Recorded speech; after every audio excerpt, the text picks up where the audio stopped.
Buenas tardes a todos. No es la primera vez, lo hice hace 11 años, pero vamos, me ha crecido la virginidad en este tiempo. Os voy a contar un poco la historia de estas dos personas que tenemos aquí.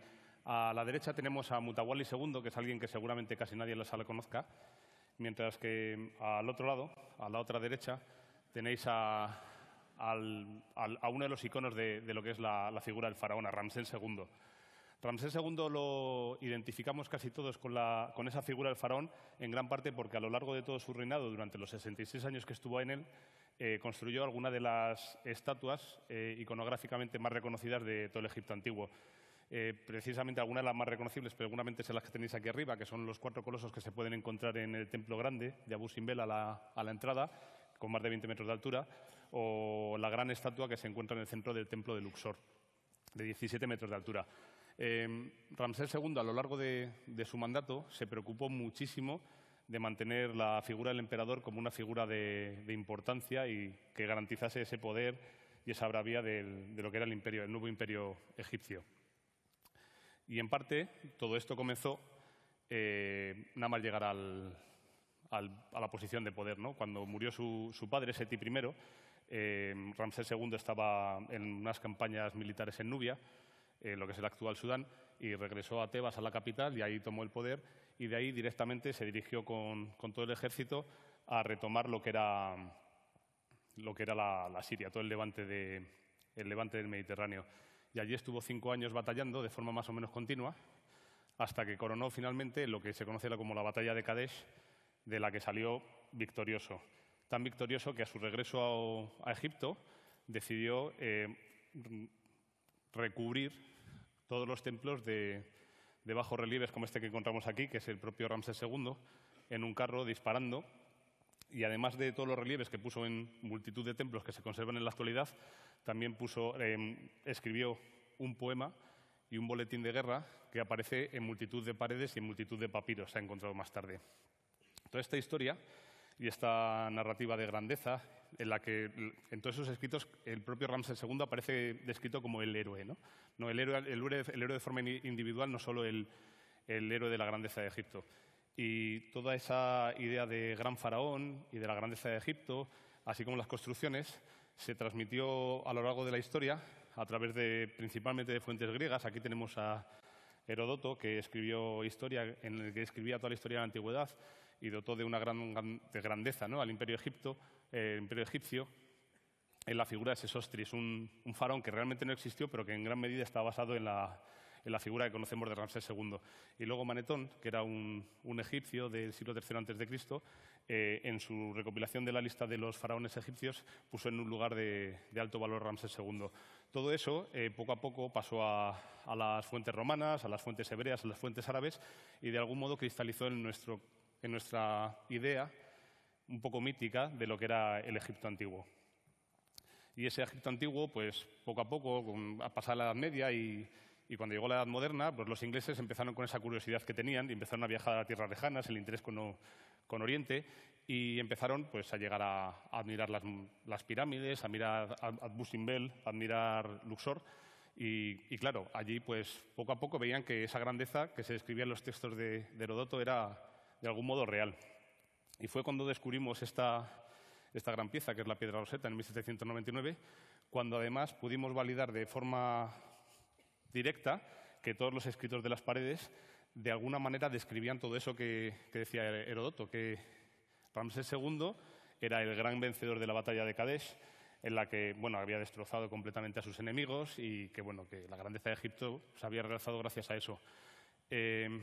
Toda esta idea de Egipto como grande durante el reinado de Ramsés II cristalizó tanto que si llegamos a finales del siglo XIX, principios del siglo XX, podemos encontrarnos con algunos atlas históricos de la época en el que se representa, como podéis ver aquí, no solo Egipto a lo largo del río Nilo y del delta, sino que además ocupaba todo lo que es el levante mediterráneo, llegaba incluso a Armenia en el norte, ocupaba toda Babilonia y gran parte de la península arábiga.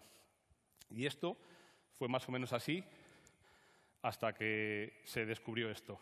Esto que veis aquí es una reconstrucción de Hattusa. Hattusa es un yacimiento que se halló en la mitad de la Anatolia, en la actual Turquía, en el 1834, en el que se empezaron a descubrir restos de un pueblo que hasta aquella época únicamente aparecía en fuentes bíblicas, como un pueblo menor de Asia Menor, que es el pueblo hitita.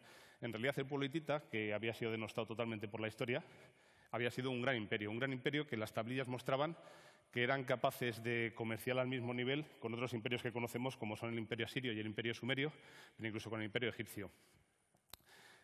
Hasta el punto de que era una de las 4 grandes potencias que existieron durante más de 4 siglos en la región. Y en el 1906, en un hallazgo a mayores, Hugo Winkel, un arqueólogo alemán, encontró unas tablillas en las que se escribía esa batalla de Kadesh, en la que hemos visto que Ramsés II fundamentó todo su reinado, pero se contaba desde otra perspectiva, desde la perspectiva de los hititas. Los hititas estaban en aquella época gobernados por aquel señor de ahí arriba, que es Mutawalli II, el rey, y estas tablillas nos describen que la guerra en realidad, que Ramsés II vendió como una victoria, lo que en realidad fue más bien un empate, más o menos. Y no solo un empate, sino una derrota de ambos, porque ambos perdieron multitud de carros de combate y tuvieron muchísimas bajas humanas. Y de hecho, de algún modo, muchos historiadores justifican que no solo eso, sino que fue más pérdida para Egipto, porque después de la batalla de Kadesh, por mucho que Ramsés II fuera capaz de cristalizar su imagen en todo Egipto, perdió totalmente la influencia de Kadesh y de casi toda la parte de lo que es Palestina y el Canaán, en el Levante mediterráneo. Y toda esta historia os la he traído, porque posiblemente sea uno de los mejores ejemplos que tenemos de lo que es el sesgo de supervivencia en el ámbito de la historia y la arqueología. En la actualidad, cuando queremos evaluar un hecho actual, tenemos multitud de fuentes de distintas partes y de distintos sectores sociales, incluso hombres, mujeres, trabajadores, empleadores. Todo el mundo opina sobre lo que hay, ¿no? Y podemos evaluar y establecer cuáles son los rangos. Pero claro, cuando nos referimos a hechos históricos tan en el pasado, el problema que tuvimos en la batalla de Kadesh es que durante más de 3000 años únicamente nos pudimos nutrir de las fuentes. Las fuentes primarias eran las de Ramsés y las secundarias están basadas totalmente en la figura de Ramsés. Así que durante 3000 años lo único que supimos es que Egipto había vencido en aquella batalla. Pero la realidad es que poco a poco, de esas que están ahí, esas fuentes que están como olvidadas, fuimos encontrando algunas, ¿no? Encontramos la versión hitita, ¿no? De la batalla. También encontramos el Tratado de Paz, que es uno de los tratados de paz más antiguos que existen.